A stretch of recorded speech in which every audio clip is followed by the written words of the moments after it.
Okay. We're good, okay. 7 o'clock, I'm going to call the Select Board meeting of Tuesday, August 27th to order. And the first item is approval of the agenda. Second. Moved and seconded. Are there any requested changes, amendments? Hearing none. All in favor of approving the agenda signify by saying aye. Aye. Aye. Those opposed? Next is approval of the minutes of our August 13th Select Board meeting. Moved. Second. Moved and seconded. Are there any amendments to the meeting minutes? Okay, hearing none. All in favor of approving the minutes as drafted signify by saying aye. Aye. Aye. Those opposed? Okay. I knew we had somebody for citizen comments, so I'm gonna have to maybe circle back, not that far ahead of agenda. But, is Jane here? You Jane? Please, Jane. Would you like me to join you at the Yes, yes, so that we can capture anything that you have to say in our minutes. Our minutes are transcribed off the video. Oh, cool. Good evening, everyone. I'm Jane Lazarchek. I work for Vermont Fish and Wildlife. I oversee public land management now for the state. But for the last 14 years, I've been just in charge of land acquisition. And I'm here to talk with you about the opportunity we have to assume a piece of property within Middlebury. By state statute, we're obligated to offer to meet with towns. We take that very seriously, and we never move forward without town support of an acquisition. And we view the select board's support through the response of a supportive letter as enough. We send that letter onward to the governor, who approves all of our acquisitions as well. So in this instance, we're working with Ducks Unlimited. It's a little bit more complicated than normal projects. Normally I'm coming and explaining about us acquiring a piece of property with our own funds. In this case, I tried to give you some of the background just for interest, in that there's a rather new, within the last few years, wetland in lieu program in the state of Vermont. So when you have impacts to Class 3 wetlands, which are regulated by the federal government through the U.S. Army Corps, in most cases we're trying to avoid any impacts to wetlands, but when impacts are unavoidable, you can make a payment in lieu and through a credit generation. And that credit generation are then applied on the ground to not conserve wetlands, but really the productive aspect of it is to restore and create wetlands where there once were wetlands, but they had been degraded over time, largely in this part of the state for agriculture. So in this case, Ducks Unlimited, as the provider on behalf of the Army Corps for implementation of that program, those are state monies that are going to Ducks Unlimited to find projects on the ground and then create wetland habitat. So it's been a couple of years now and I think at some point in the past number of years, either through meetings with you, but definitely through conversations with the Planning Commission and the DRB, there have been a project over on 3 Mile Bridge Road that Ducks Unlimited acquired, the 136 acres. They have since subdivided off the farmhouse and all of the land on both the north side and the south side of 3 Mile Bridge. Ducks Unlimited has been working to restore the wetland habitat. Most of that active restoration was on the south side of the road, and the north side was mostly passive restoration and planting of trees. So once DU implements the project, they're looking for a permanent landowner. They don't want to own these lands in perpetuity. They'll protect them with a conservation easement if necessary. But Fish and Wildlife is very integral to the program already, in that we serve on the review team and committee that actually approves projects. And Vermont Fish and Wildlife is the largest owner of wetlands in the state. It's very much in line with our mission, with providing for wildlife-based recreational opportunities, as well as managing for natural resources and natural community protection. So in this case, DU would donate the property to Fish and Wildlife. They'd give us a modest endowment to help us meet some of the long-term management goals, especially in the first 10 years of making sure the wetlands take off, and we do some enhancement and management as needed. So the idea is the property would transfer to us. And then in general, towns have some questions often about the way we pay taxes. And I should say that this is not contiguous with any other land that we own. We do own a lot of land in and around Otter Creek swamps, of which this is sort of part of that system. But we own, the closest thing to here would be Cornwall Swamp Wildlife Management Area. So in this case, the property would transfer to us, and there were some significant changes to the way the state makes payment in lieu of taxes about 2 years ago. And so this would be enrolled in the new way we value it, and we would essentially pay the same private municipal tax portion of the property tax bill. So what's lost is the education contribution. But the town doesn't get billed for the education. Right. contribution. Exactly. Okay.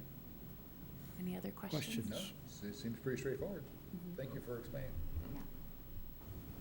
So I've provided a sample letter, if you feel fit signing, or you can, if you choose to vote so, can reflect it in your minutes, your support, either way. If there are no questions, the pleasure of the select board. I'll make a motion to sign the select board letter of support for Vermont Fish and Wildlife's acquisition of a 136-acre parcel on 3 Mile Bridge Road from Ducks Unlimited for permanent conservation and public recreational use. Second. Moved and seconded. Any comments on that? Okay, So hearing none. what's Ducks Unlimited? Is that a nonprofit? They're a national nonprofit, Okay. and they do land conservation and acquisition, but most of the land holdings that they have are in the Midwest, Okay. like the Prairie Potholes, because they're really a duck waterfowl conservation organization.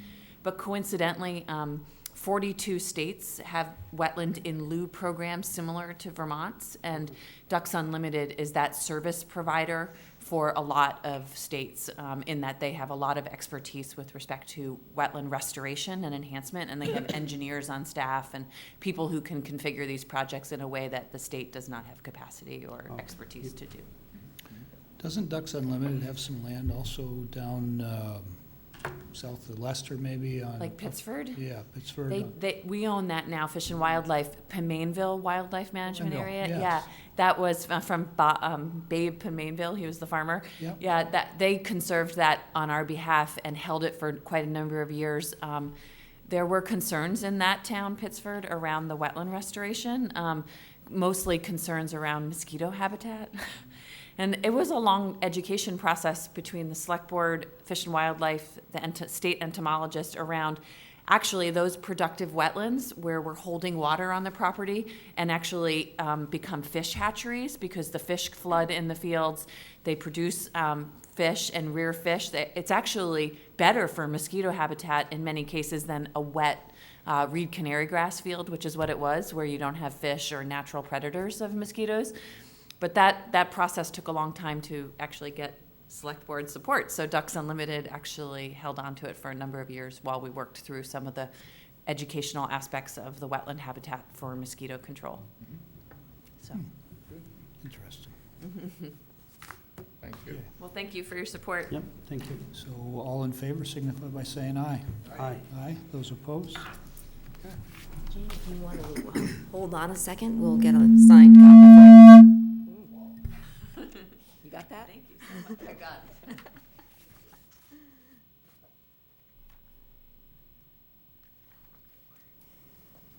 Princess Montpelier, if you want to come forward, we'll put you back into the, Thank you very much. Thank you, Ms. Ramsey.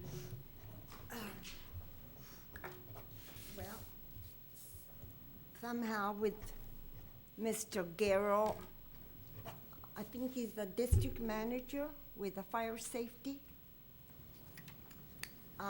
With his assistance, somehow, finally, after 2.5 months, the smoke alarm atop my stairs was replaced.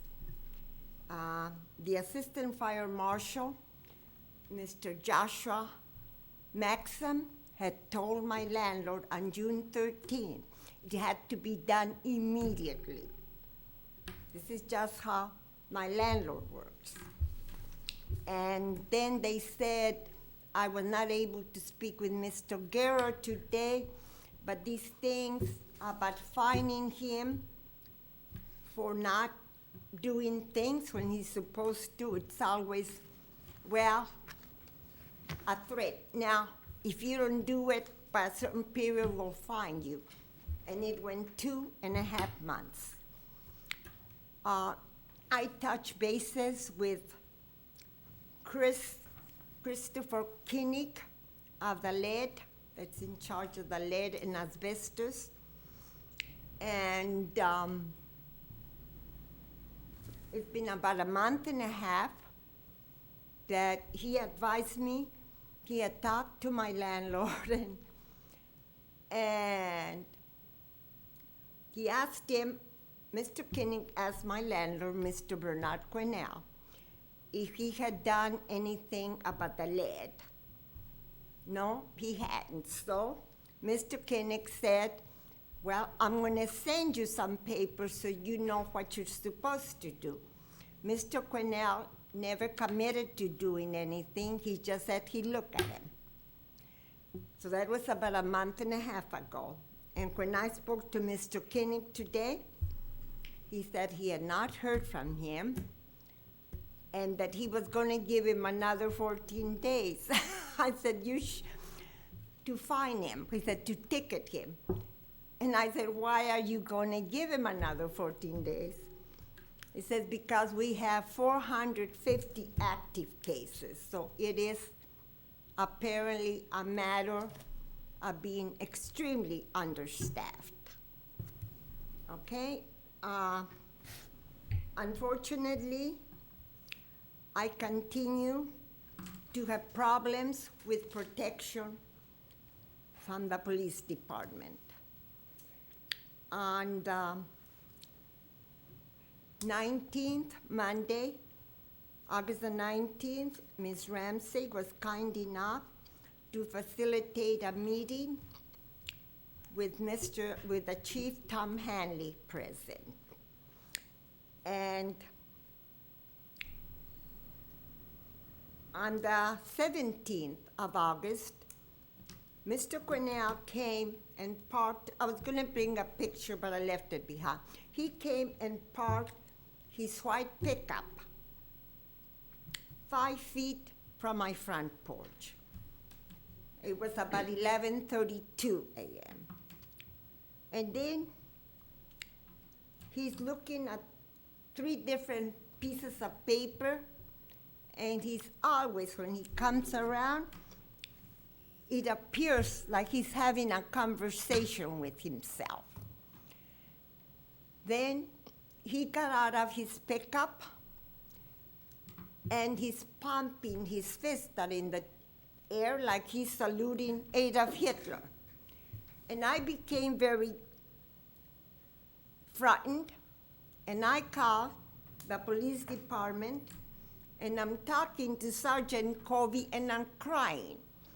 And he says, well, he owns a property. He has a right to be there.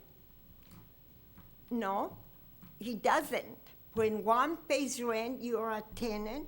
You have a right to peaceful and quiet enjoyment of the premises, the quiet enjoyment within the real estate definition of that. And I've also suggested to Chief Hanley that they can arrest him for disturbing the peace, but they don't. In the presence of Ms. Ramsey, twice, if not 3 times, I asked Mr. Hanley about the trespassing. How would you feel if I was your mother, a disabled elderly lady, and the landlord trespasses on her? He stammered and he had, but he never answered me. And then about the trespassing, I told him again repeatedly in front of Ms. Ramsey, then he asks me to write all the details. I mean,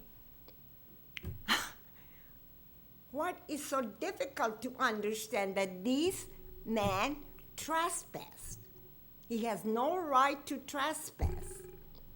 It is unlawful, and I told him when my nephew, Brian, trespassed in the state of Colorado, they arrested him and put him in jail. And that's what you do. And not only did he trespass on April 11th, then he proceeded to lock me out in retaliation because I had the temerity to report to the assistant fire marshal that there were 3 smoke alarms missing. The one at the top of the stairs in the main living area and one in each bedroom. So I asked Chief Hanley he would put something in writing for me. He said, oh, no, I'm not going to. But he asked me. I don't mind. I'm not afraid of the written word. So I've written to him all the details of the trespass. That was about a day after we met, so that's been a week ago. He has not responded. And I just commented to other residents in Middlebury about Mr. Hanley. The sentiment is not very positive. And in addition, there's nothing that the state's attorney will do, even about perjury, unless the chief of police reports it as a crime. So if I have suggested in some of the papers that I have shared with Ms. Ramsey is that between Chief Hanley and the state's attorney, it is like a Molotov cocktail against justice, because they appear to scratch each other's back. And I am in the process of reporting everything about both of them to the state's attorney, the Attorney General, Mr. Donovan. And I hope that he can help. Well, I know that, as I understand it, this is the town of Middlebury jurisdiction. As far as Mr. Hanley, in 2009, I had a question about why, and I probably isn't, why were landlords not required to have locks on the windows? And I haven't checked recently, but at that time, it wasn't. They were not required to have locks on the windows. And where I was living, I neither had screens nor locks. And he said something that to get something like that, I would have to collect 500 signatures.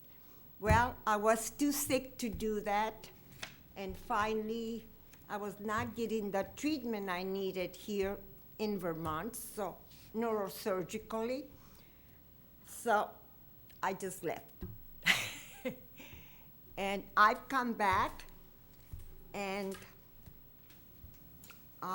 Ms. Ramsey, are you acquainted with The Shortest Way Home, a book written by Mayor Pete Buttigieg? I am not. Okay, I'm gonna bring it for you. And he was having trouble with the police in South Bend, Indiana. And I identify a lot with Mayor Pete because Indiana University is my alma mater. I went to school in Bloomington. And a lot of the things that he mentions in the book, I've been there. But I'm just going to tell you what he did. He recruited talent out of state. And he brought in someone from Massachusetts against a lot of drawback, but he did. and he succeeded. So, Well, Chief Hanley was initially from Connecticut. I beg your pardon? Chief Hanley was from Connecticut when he From came here. Connecticut, well, but he's been here a long time. At least I remember him being here when I moved to Middlebury, was in 2002, and he was chief then. But that's your jurisdiction, that is your project, but I'm just suggesting that sometimes people, it's just time for them to go. And I'll talk to you about that later, okay? But I will bring you the book. Thank you very much. Okay. Any questions? Any comments? Do you have any suggestions? Well, I think we've provided that Kathleen has provided you the renter's guide, and I think some of that is No.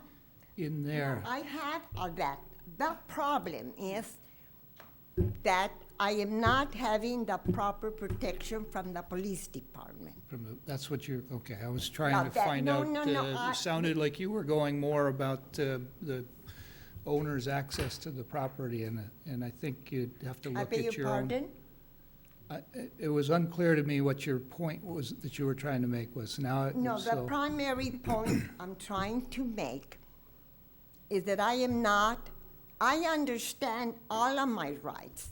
The things, they're a little bit different in Vermont, but I have practiced real estate.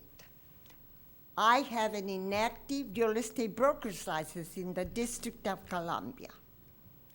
Is that there's a lot of very vague points as far as a tenant's rights in Vermont.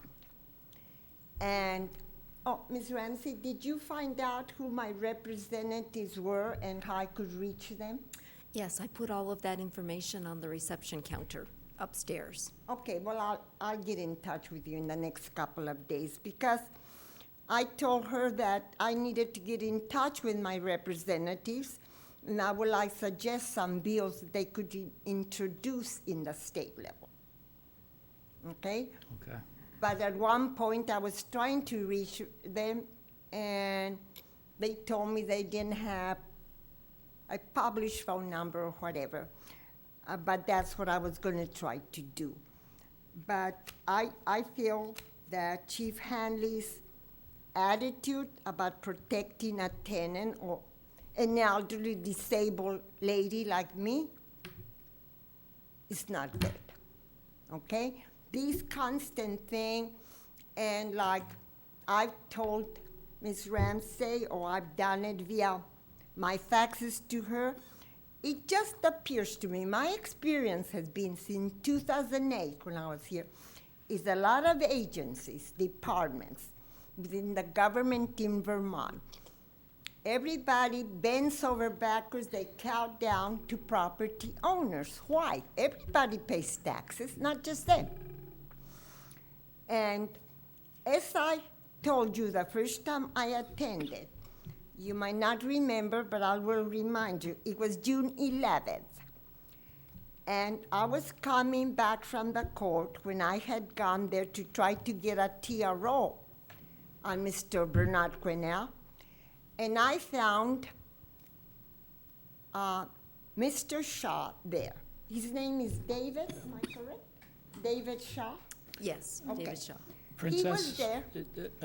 I think we've got the point of what you're concerned about, and that's something we will talk about amongst the board.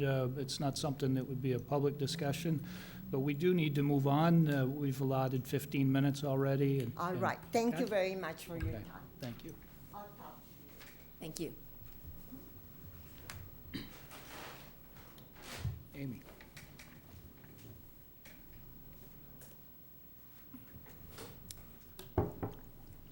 Thank you. To the previous agenda item, I rode my bike up Creek Road and I saw their restoration of the wetlands and I didn't know what was going on there, but it looks great. I don't know if you guys have been out there yet, but it's really beautiful. I haven't been out there since they started work on it. Yeah, I missed the work, but I just rode into town the other day. It was fabulous. Yeah. So we're still working on the Middlebury River Flood Resiliency Project. And I summarize a little bit of where we are in the letter to Kathleen that you all received. June, we submitted actually another FEMA application February of this year with the final costs after we received the SHPO State Historic Preservation Office approval of the project. We submitted in February. We didn't hear back from FEMA till June. And in June, we got a request for information, and we responded to that request for information and then had a subsequent phone meeting with them. They actually accepted the BCA, which is a huge step forward, which is the benefit cost analysis. But then in their request for information, we had to redo the budget, and then since they approved the BCA and gave us the request for information, they've requested that we do an environmental assessment, which you're probably familiar with it. I don't know, most recently, you guys do a lot of projects, but the railroad project had a huge one that I looked at the other day. This would not be nearly that far-reaching in its scope. And FEMA provides a really thorough outline of what environmental assessments include from their perspective and a checklist, and I went through that. And so much of it is what we'll be doing for state permitting and federal permitting anyway. So I tried to sugar off those steps in this letter that are additional work. But I think it actually represents some benefit to the project, certainly to have another coordinating meeting. We've had a couple of coordinating meetings over the years with the permitting agencies when we were at different stages of this project. But certainly having another one of those would be very helpful. Doing a holistic analysis of all the impacts in one place will be helpful for us. And another round of public input once those potential, the environmental impacts are in one document and the public can read what they are, will be helpful. But I don't imagine, as you can see, it's a pretty modest budget. It's an addition to, so right now we're operating under what's called the Phase 1 Hazard Mitigation Grant application, and it takes us all the way through permitting.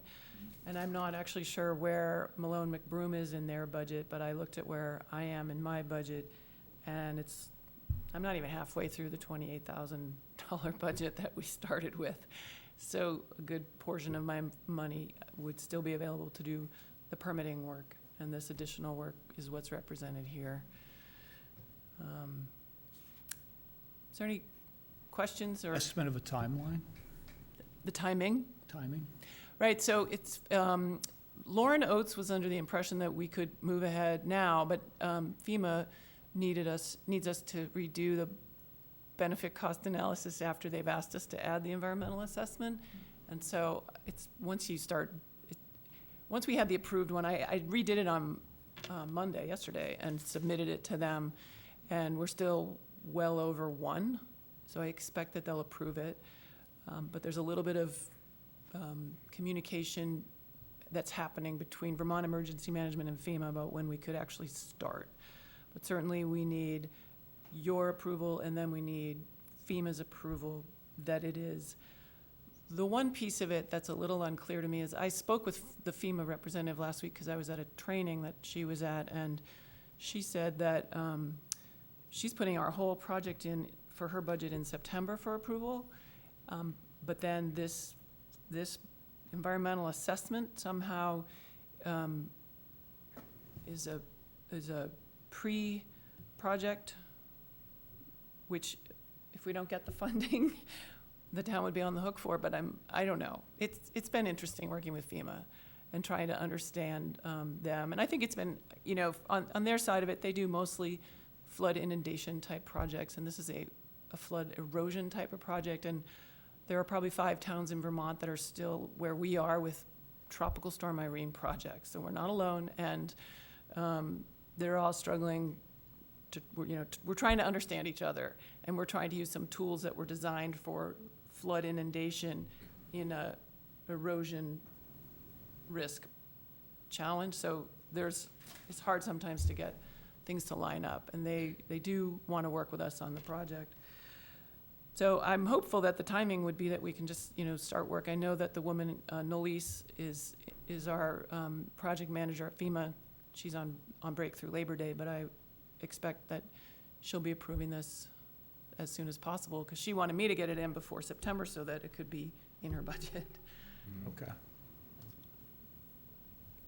Other questions? So has FEMA not approved it yet? Is that what you said? Well, they've approved different steps along the way, and But they're the one who was requesting us to order the assessment, right? they're requiring us to do the environmental assessment. And they're gonna pay 75%, but they haven't approved that part. Right. And I expect they will soon. And if they don't approve of that, then we're not on the hook. Well, if they don't approve of the whole project, we would be on the hook for the 5,000. Oh, okay. That was the first answer I got to that question, but then I will say it seemed to move around a little, which was like, we're gonna know very soon that we are approved for the construction funding, of course, pending this environmental assessment. Right. So So we can't go forward without this, so. we can't go forward without it, So we although, kinda gotta do it, and we're into it already, so what would be the source of money for this? We have set aside capital improvement funds for this project. Okay. and to be clear, I don't know if I said it in there, it's 75% of this Yeah. $5,000 So it sounds like we're at a point where that they would fund. we're well into it, and if we don't do this, then we're just going nowhere, and so we kinda have to do this. I'll make a motion. Yeah, that's the thing, it makes sense. So, I move to authorize the expenditure up to $5,274, including a town share of $1,318.50 for the preparation of the environmental assessment for the East Middlebury Flood Resiliency Project by Landslide Natural Resource Planning. Second. Victor. So moved and seconded. Any other questions? Okay, hearing none, all in favor signify by saying aye. Aye. Aye. Those opposed? Okay. Thank you. Thank you. Eric?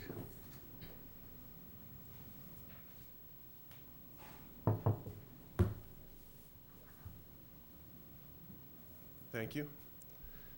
I'm Eric Fitch. I'm the president of Purpose Energy. I met with you about a year ago. We described a project that we'd like to develop in Middlebury that we call Middlebury Resource Recovery Center. This is a food waste anaerobic digester project we'd like to locate in the industrial park.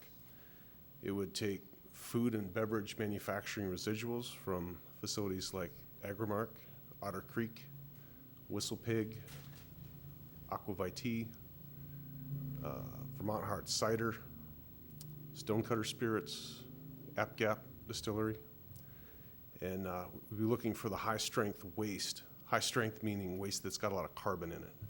We measure that in terms of organic load or oxygen demand, but we take this high-strength waste into our facility and biologically convert that carbon into methane gas.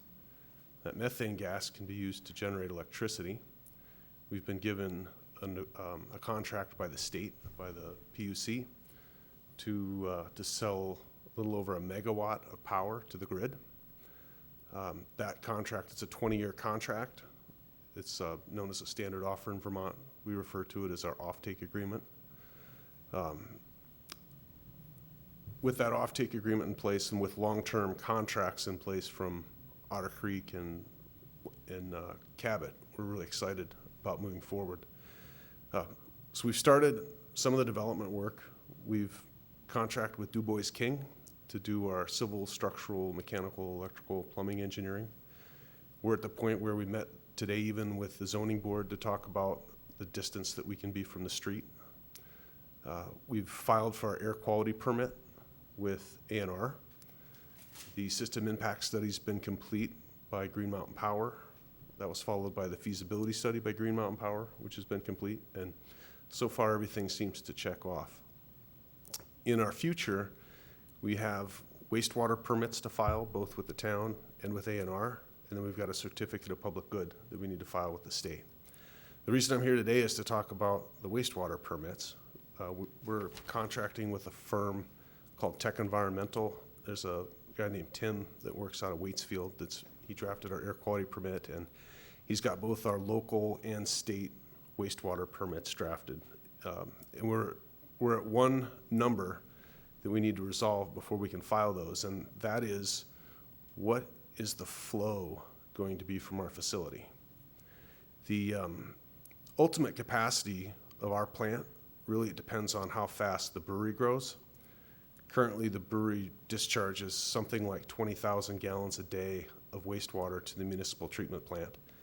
And we would take all of that via a pipe into our facility and reduce its organic load from something like 5,000 parts per million to something like 250 parts per million. From a daily load perspective, we're talking about going from a little over 800 pounds per day with just the brewery's BOD to something like, if we were to grow to full capacity and get to our design limit of 150,000 gallons per day with the discharge limit that we've agreed upon with Mr. Wells, we would be below 300 pounds a day. So in fact, we would be decreasing the organic load going to Middlebury's wastewater treatment plant by 500 pounds a day, which is a pretty significant number in terms of the capacity of that plant. But we're concerned about whether we want to plan today for the growth that the brewery could have, or if we want to plan today for the brewery's capacity. And what makes the difference to us is how much we have to pay to hook up to the sewer system. There's, to my understanding, not a industrial fee per se. The fee for hookup that I'm aware of in the town is something like $400 per equivalent domestic unit. So if you want to connect your house to the sewer system, there's a $400 fee for that. And for industrial customers, that doesn't really make sense from the perspective of, say, it's an episode, because it's a different kind of episode connecting an industrial customer. And I'll come back to that. A different way to look at it would be, maybe you're asking for a certain allocation of the wastewater plant's capacity, in which case you might try to normalize that number by something like organic load or by hydraulic capacity. And then the last way I thought you might look at it would be just as a hydraulic fee. Now, regarding hydraulic fee, there's a certain charge that the wastewater treatment plant would assess to us every month. And I think it's $6.78 per 1,000 gallons. Maybe I'm off there by a little bit, but every month we have to report how many gallons we discharge, and then we pay a fee for our share of the liquid that we would discharge to the treatment plant. So basing the hookup fee on hydraulics, I'm not sure makes sense, because there's already a fee that's based on hydraulics. The second point that I said was maybe it's related to an allocation of the capacity of the treatment plant, which makes sense. If you build a treatment plant, it's the most expensive thing that a town owns usually. You need to be able to figure out how to charge that back to the users. And you could charge that back based on flow. In this case, you would say, if our fee for a town is $400 per equivalent domestic unit, well, how much flow is an equivalent domestic unit? And it's defined, I think, as 210 gallons a day. So in that case, you could say our plant, if we want a facility that's permitted at 150,000 gallons a day, that's the equivalent of 700 some odd houses by flow. If you multiply that by 400, all of a sudden you get to $285,000 to connect to the sewer. But from a capacity standpoint, I would argue that looking at the flow isn't the right way, at least in Middlebury, to do that assessment. And the reason is the plant's not constrained, to my understanding, by hydraulic capacity. It's the organic capacity. And our facility, as I mentioned before, just based on the load today from the brewery, we'll be able to decrease the load going to the plant by over 500 pounds per day, which is significant. And if you play it forward and you said, all right, this brewery has plans to grow by a factor of between 4 and 5 in their future, the amount of organic load that we will prevent from reaching the municipal wastewater treatment plant's over 3,000 pounds per day, which is starting to be on par with the total capacity of that plant. Putting it in another perspective, I think that 500 pounds per day, if you look at that equivalent domestic unit with the normal concentration of organic load from a house being around 250 milligrams per liter, I think that 500 pounds per day that we're going to save will enable Middlebury to hook up more than 1,100 additional homes instead. So looking at it from the perspective of capacity of the treatment plant, you could make an argument that we're actually freeing up capacity from the treatment plant, not taking it, because we're addressing the bottleneck constraint of the plant being the organic load, not the hydraulic capacity. So then that takes me back to the beginning. Maybe we have to think about it as an episode. So we're connecting like a house. We're going to have one meter, right? We're going to have one pipe. The significant difference is going to be, instead of a 4-inch gravity pipe going to the sewer, we're going to have a 4-inch forest main pipe. So we'll be pumping to the sewer, and we can have more flow. So because of that, I think it's fair to say that our connection fee should be more than a house, but maybe not as much as 700 or 800 houses. So I thought about it a little bit, and I know that we have budget for a certain amount of capital that we could expend right now, and I made a proposal by email to Kathleen. What if we had a fixed fee for connection of $15,000? And I offer this as a negotiating point, and if we can approve that, then that's something that we can afford and we can move forward.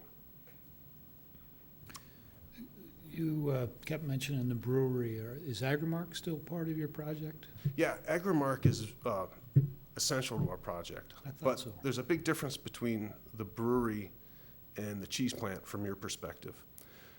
From your perspective, everything that we're going to receive from the cheese plant was trucked off-site.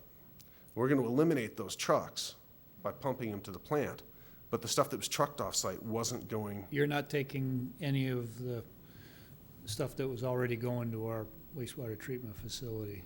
Correct. Okay. Not from the cheese plant, but from the brewery. There's 20,000 gallons a day from the brewery that's high-strength waste. Yeah. And we're going to run that through our treatment process first and reduce its organic load from 800 pounds a day to some small portion of the 300 pounds a day that we'll end up discharging. So you're taking the whey or whatever out of the cheese plant? Yeah, it's the yeast, the Yeah. hops. Okay. Yeah. All right. Are there any questions? I think this is the type of thing that we would like to see a staff study on, looking at combination, projection of the future. What's the cost up front?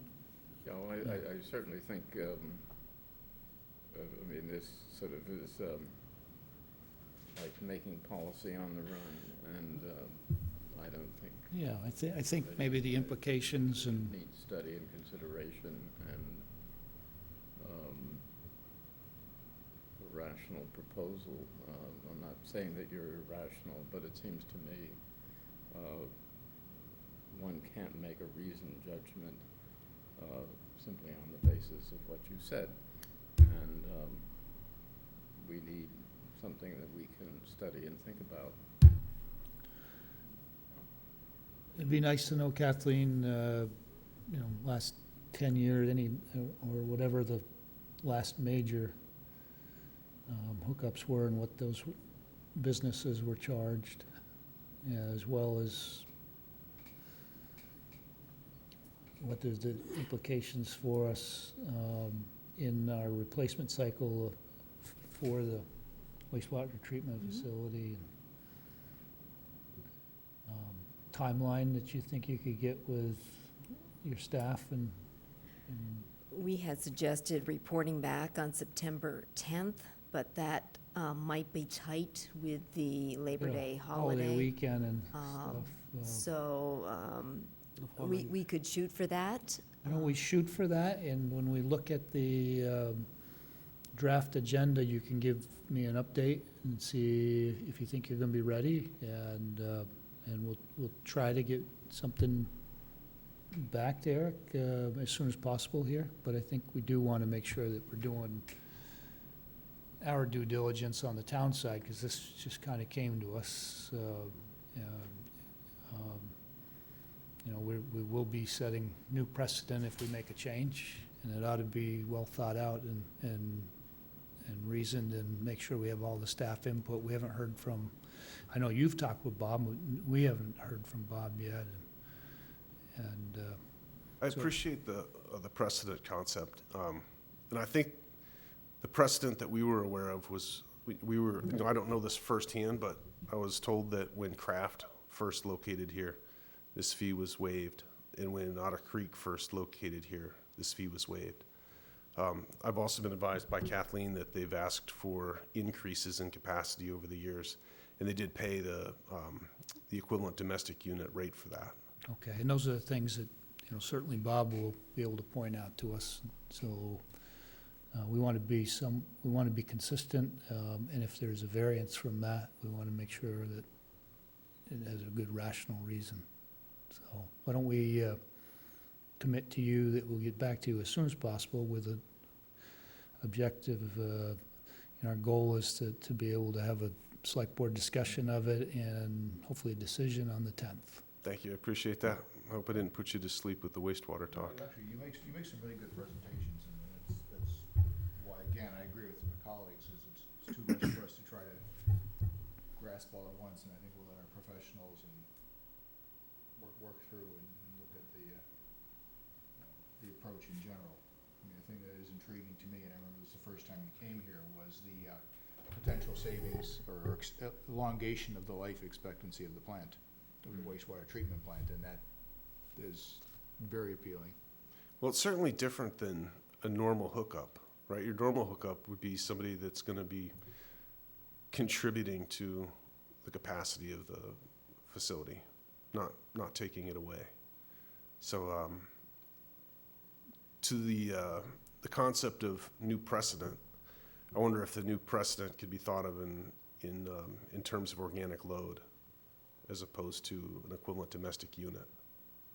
And we've actually talked a little bit about these ideas when we look at the renewal of Cabot. We've been back and forth with Cabot on their rates as well, and it's certainly a work in process as we look at the plant's lifespan and the need to continually invest in it, and how we're going to make sure that that load is shared equitably across everyone. So- I have a question that maybe you'll be able to answer. So, assuming that we end up paying a hookup fee, whatever that gets based on, when is that fee paid? Is that fee paid when we file the permit or when we actually connect? I think we could agree to have you pay it when you actually connect. Okay, that's a significant difference for us. Let me check on that, and we'll be in contact with you, obviously, about all of these details, what you're proposing to bring to the plant, what our current policy is. There won't be any surprise to you on September 10th. Okay. Well, thank you very much. All right, thanks, Eric. Thank you. It's a great project, so.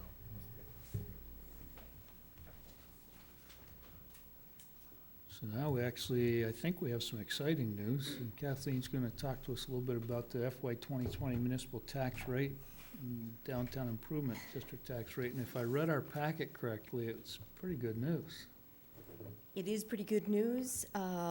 As I discussed with John Flowers earlier today, our reporter from the Addison Independent, although our grand list has gone up, the tax rate has gone down. All things being equal, people would pay about the same amount of taxes. I've run some scenarios with some pre-reappraisal values versus the post-reappraisal, and it is pretty close. So if you want to take a look at what we're proposing for the FY 20 tax rate, here we go. It would be, the total would be 80.26 cents, which would include 78.14 as the municipal tax rate, a 0.12 cents as the local veterans exception share, and 2 cents for the fire fund. That is a reduction from what we estimated as $1 tax rate based on the FY20 grand list, the FY20 budget approved at town meeting, and the FY19 grand list. So that is the reduction there. Just briefly, the grant list went up from 7,520,000 to about 9,520,000, so about 25%.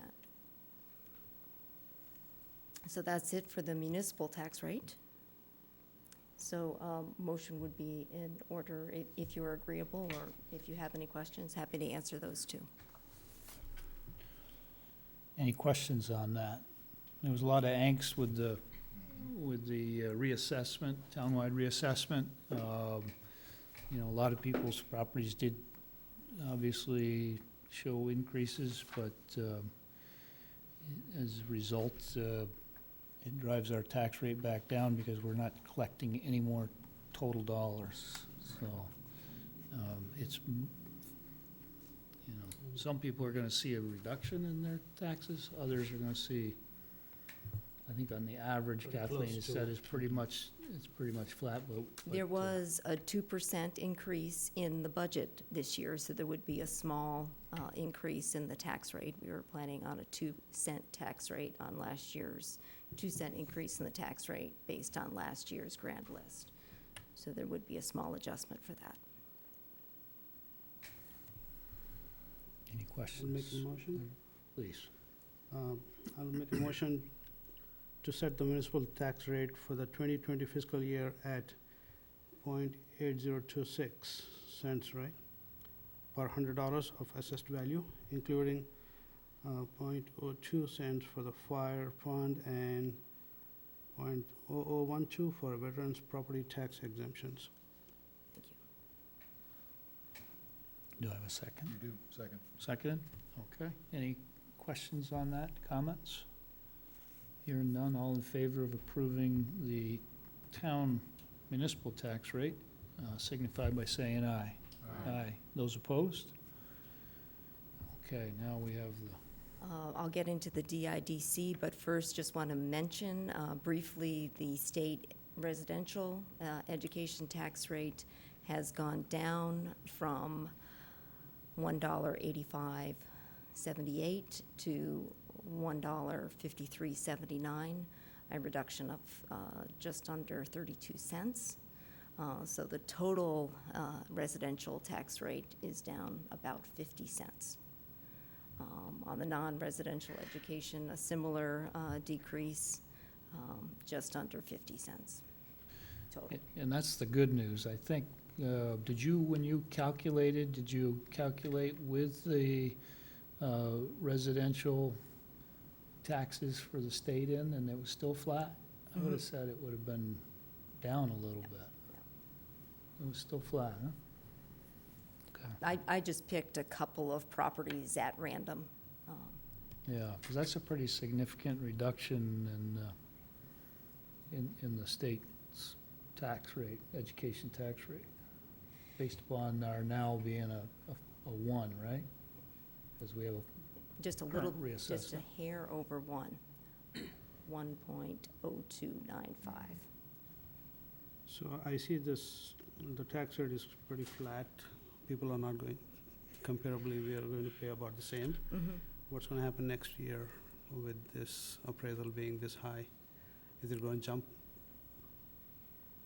It No, it'd depends be the- on what happens with the common level of appraisal. Yeah. If our common level of appraisal holds, our state education property tax should be, and it also depends on the local education spending, Yes. which, in the per pupil expense, which is calculated into that. As far as the municipal side of the tax rate, we're going to get into that a little bit later with an early preview of some major drivers. Yeah. And while we're talking about the municipal tax rate, to note that tax bills themselves will be going out on or around September 15th, and the first payment will be due on October 15th. 15th, yeah. Okay. So I'll make a motion to approve the proposed downtown improvement budget and district budget of $34,437.90. I'll second it. Did we go through that? Okay. Go ahead. So briefly, last November, the Downtown Improvement District approved a proposed budget of $34,437 and recommended that to the Select Board. That is the basis for the proposed 5.29 cent tax rate for the Downtown Improvement District, which is only charged to commercial properties in the downtown district. That is down from 7 cents per hundred for the downtown district. Okay, we have a motion and a second to approve it. Is there any questions on that? Okay, hearing none, all in favor signify by saying aye. Aye. Aye, those opposed? Okay. We need to talk about a voting delegate for the Vermont League of Cities and Towns Annual Business Meeting, Wednesday, October 2nd. We have, And We didn't did do the motion on the other one. Okay, Yeah. would you like to do that? Yeah. Vote for Okay. the tax rate for the Okay. DIDCs. This one. I did this. okay. So I'd like to make a motion to set the downtown improvement district tax rate for the 2020 fiscal year at .0529 cents per $100 of assessed value for commercial properties in the district. Second.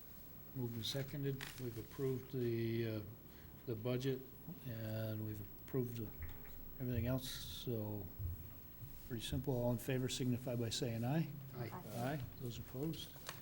Okay. Back to the VLCT annual business meeting. We have recently, in recent years, Kathleen has volunteered, and we have designated Kathleen as our representative. Does that date still work for you this year, Kathleen? It does. It does. Is there any board member who would like to be considered for that? I see Lindsay smiling. She just can't wait to. We all appreciate what you do for us, Kathleen. I'm trying to think of who's better at it, and the answer is I can't think of anybody, so. Yeah, well, you know, there is some advantage. Kathleen knows the other town managers, so it's probably good for her professionally to be a part of that meeting as well.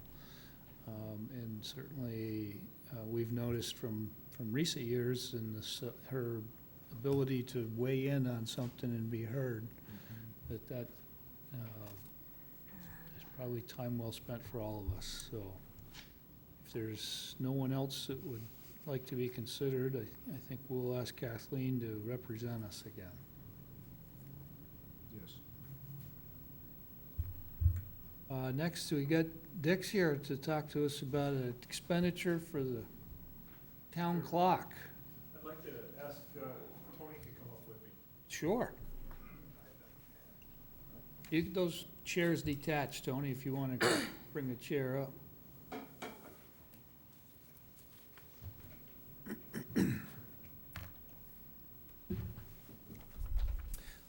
I've been winding the town clock. I took over from Fred Dunnington in 2013, and Tony has been helping me. He's my co-winder or sidewinder. Assistant winder.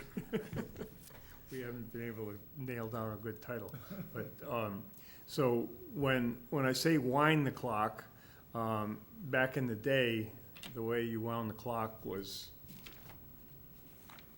like this. And what it involves is there's two weights, there's two winches that are built into the structure of the clock. And one of them is for the clock itself, and the other one is for the bell. And the one for the clock, it weighs about 300 pounds, and it comes up just a little over 1 story.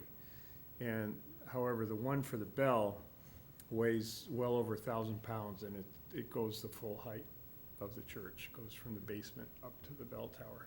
So winding the clock winch is not really too bad, but winding the bell is quite a bit of work.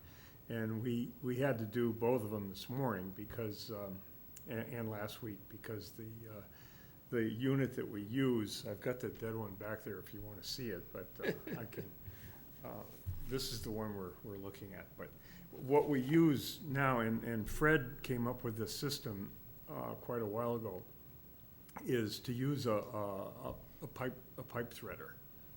And so the pipe threader, there's an adapter that puts the gear that normally is attached to the crank. We attach that to the pipe threader. And then the pipe threader is a half horse motor, and it runs at about 30 RPM. And just, it takes it up. And so this was sort of an experiment on Fred's part when he first put it in, and he bought a cheap one, and it burned out. And then he bought another cheap one, and that one's burned out. But I think that that now the concept has proven itself, and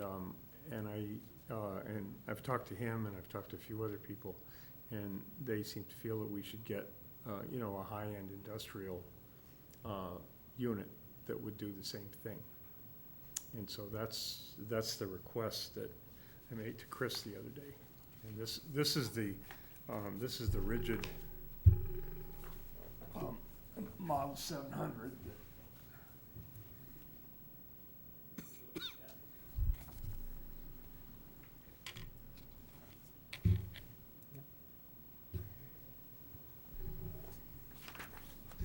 The good thing about doing it this way is that it keeps the historical integrity of the clock, because we don't have to really build anything in at all. I mean, there's one very simple adapter where you weld a plate to a die head, and then bolt the spur gear to that. And so you have two very highly engineered pieces side by side with just a minimum of adapter, which is always a good thing. Yeah. So, Built right in Ohio too, so probably, any questions? Probably a good American-made piece of equipment. it is an American-made piece. It has a lifetime warranty. The one that died was a Northern Industrial, which was from Northern Tools, and I can't find a blessed thing about it. And that model is completely disappeared. So. Kathleen, we have the funds and some, We do have a small municipal miscellaneous budget of $2,000 that we could take this out of, but any questions? Can't argue with you, Dick. Pleasure, yeah. I don't want to go crank that up. No, every day. I was gonna say. That's good fine. exercise. Yeah, I will. Answer your question.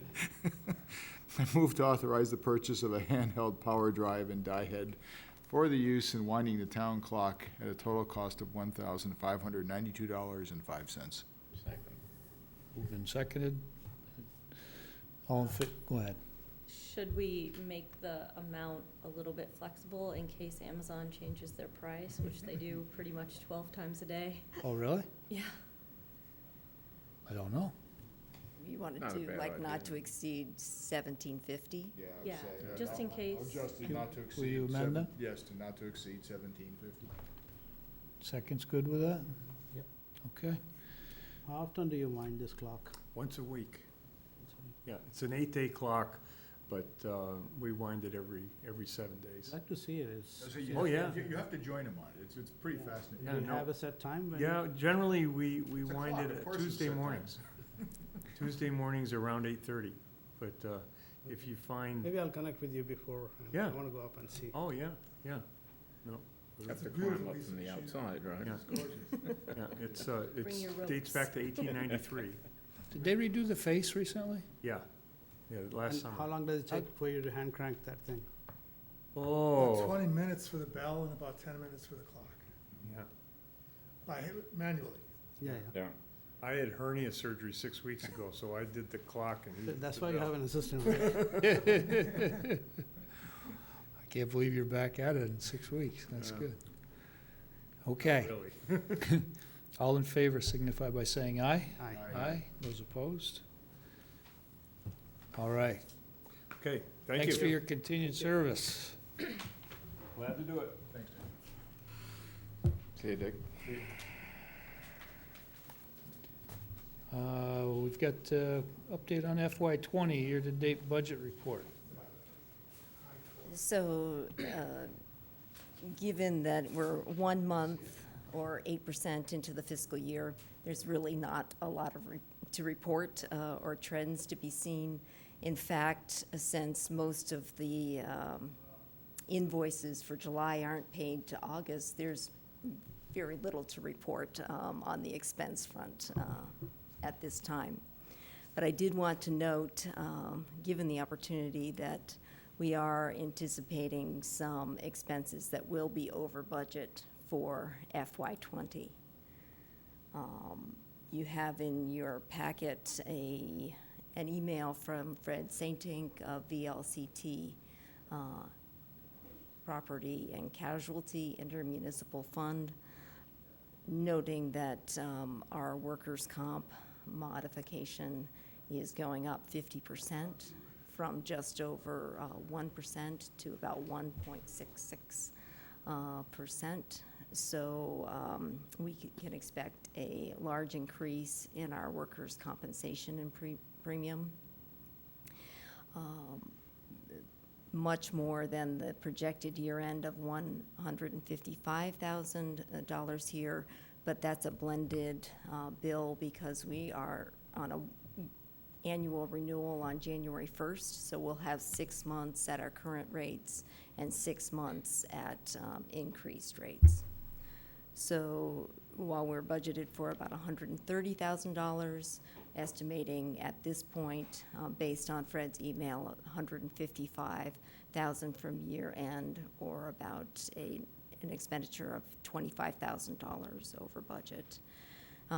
Similarly, Fred predicts that we'll be getting an increase in our property and casualty insurance, also due to our poor claims history. And so we're budgeted for $120,000, projecting $125,000 for a total of $30,000 projected year end. Of course, there's a lot that can happen in our other line items, our other 900 line items in the budget, so no need to panic at this point, but I just wanted to make you aware of that, particularly as we're starting our FY 2021 budget process, and wanted to give you a really early bird view of potential major drivers, which I usually do in November. So, rough estimate of the increase in wages, which are about $3.4 million, is projecting that they'll increase about $85,000 based on cost of living increases and contractual obligations. Projecting a huge increase in health insurance premiums and deductibles. Both the premiums are estimated to go up around 15% from what we currently have, and the deductibles are also going up about 10% or more. So based on our current enrollment, projecting an $85,800 increase for FY '21 as we develop the budget. Workers' compensation increase about $60,000 for a full year, and property and casualty insurance, $15,000 over existing premiums for a full year.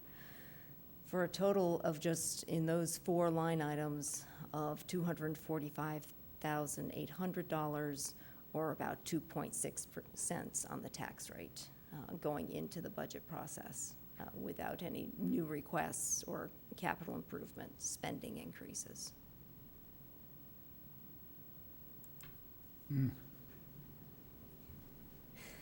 Kathleen, most of the FY 2019 bills should be in by now, I would think. How did we end up at year end?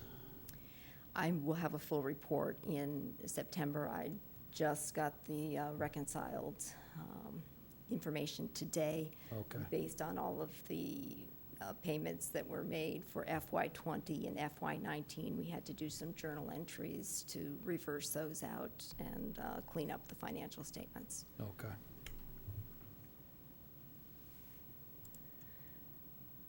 So, also on the FY '21 budget, just wanted to talk a little bit about the timeline. Given that the board's regularly scheduled meeting for November, the second scheduled meeting in November is the 26th, the Tuesday before Thanksgiving. Didn't know if you had an interest in rescheduling that second meeting to November 19th in order to give the board that full week off for the holiday. A week ahead of. Yeah. And I thought that since we would have just met the week before, that might be a good time to meet with our legislators and set essentially the whole meeting aside to focus on that and just do other essential business that night. I like that idea quite a bit. Yeah, I would enjoy that. I'm going to be gone that whole week of Thanksgiving, so I wouldn't be able to make that meeting if we don't move it. Plus, I do like the idea of having this pre-session with the legislators. I think we said last time, it was very productive when they were here, even though it was brief. So I really like this idea quite a bit.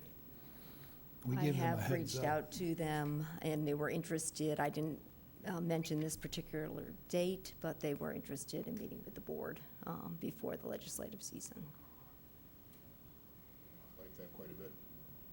And then secondly, to note that the fourth Tuesday of December, the board's second meeting in December is on the 24th, proposing to reschedule that to a week earlier as well, 17th. Tuesday, December 17th. You don't think we'd have good attendance on Christmas Eve? You can let me know. I'm free that day. And then one more thing while we're just talking about the select board meeting dates. On the second board meeting in October, which would be the 22nd, Chris and I are going to be at the International City Managers Association Annual Conference. And so we're proposing to do that meeting 1 week later on October 29th. Mm-hmm.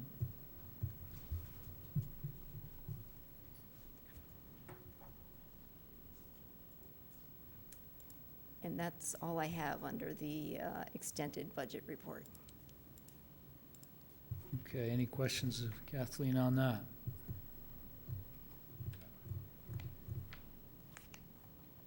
Can usually count on you to have it all pretty tight, Kathleen. Thank you for Let's see. alleviating that major stress point from us. Approval of check warrants, Spectra. Check warrants, I've gone through them. I move to approve the total expenditures in the amount of $333,649.19, consisting of accounts payable, $218,437.94, and $115,211.25 for payroll. And this is for the period of August 14th, 2019 through August 27th, 2019. Second? Moved and seconded. All in favor signify by saying aye. Aye. Those opposed? Okay, town managers report. Simply to note that the Planning Commission will have its kickoff meeting of the planning process to create a downtown master plan next Wednesday evening, September 4th at 7 p.m. The more planning events will be taking place later in November, including a week-long Planapalooza occurring from November 7th to November 11th. Stay tuned for more details. Did you call that a Planapalooza? Okay. And that's all I have. Sounds like we'll be organized after that. Okay, board member concerns. Lindsay? I don't have anything. Victor? Well, this is not, I mean, just something historical. I've been reading through sort of the political history of Vermont, and I discovered, in 1777, Vermont became an independent republic before it became the 14th state. And I have to say that it was the first sovereign state in the world to outlaw slavery. And it just struck me as a rather reason for great pride. And I just thought it would be something that we should all know. We've gotten educated twice tonight. As bare minimum, we've gotten educated twice tonight. Both you and Eric have educated us a little bit, so thank you. Nick? Nothing. Ron? A quick question about the town committees that we have. Each committee has a chair, and does all the committees has a vice chair, or are they required to have or not? I think they're required to have, So the reason I'm asking is the Economic Health Committee, Fred is the chair, and he's very, very busy. Sometimes he hasn't been able to come to the meeting, so the meeting gets canceled. So we don't have a alternate for that. And I've seen like infrastructure has Heather Seeley as the chair, then you have somebody else who will take over. I'm just curious about, is there a, because I know he has a lot of commitments that he has to fulfill, but because of that, the committee is not moving forward, I think. Why don't I mention that to Fred as a suggestion? it's a good I think suggestion. It would be our authority to appoint a vice chair, I think, would it not, rather than Fred's. I think we should Okay. assert that Okay. prerogative in this. I think in we this- could allow the committee to even, we might just suggest that they consider that and see if they would just elect their own vice chair. I suppose so. I'd be willing to. You willing to support that? Hmm? You'd be willing to allow Well, them to do that? I'm just concerned that, I mean, this is a very important committee, and they're doing the town's business, and we want to make sure it gets done. Mhm. So that, I would think, I would say, let them make a recommendation, and we would. So you'll reach out to Fred? Okay. Okay. Anything else? All right, so hearing none, I'll entertain a motion to adjourn at 8:20. Moved. Second. Moved and seconded, all in favor signify by saying aye. Aye. Aye, those opposed? Okay.